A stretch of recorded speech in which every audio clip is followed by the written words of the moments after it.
6h30 du matin, Ashraf Nafeh, le commandant du Hamas à Toul-Karem, est repéré par Tsahal et le Shin Bet. Il est éliminé dans une frappe de drone pilotée à distance. Ashraf Nafeh était responsable de la production et de la pose d'engins explosifs contre les forces de Tsahal, ainsi que du recrutement de terroristes pour le Hamas. Il a participé à plusieurs attaques contre les forces de Tsahal en Judée-Samarie et a été en contact avec des responsables du Hamas à l'étranger qui encouragent des activités terroristes en Judée-Samarie.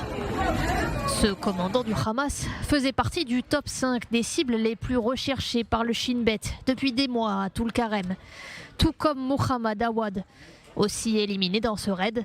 Commandant des brigades des martyrs Al-Aqsa à Toul-Karem, la branche armée du Fatah, il était responsable de tirs contre les forces israéliennes, de collecte de fonds pour les terroristes de la région et de l'achat d'équipements et de munitions.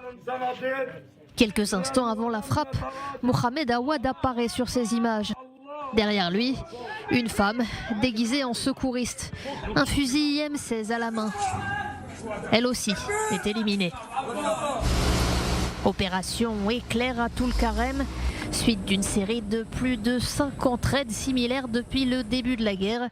Cette fois encore, des échanges de tirs. Tsahal détruit plusieurs engins explosifs cachés sous les routes. Début juillet, un soldat israélien de 22 ans avait été tué par une bombe qui a explosé sous un véhicule blindé dans le camp voisin de Nour Shams.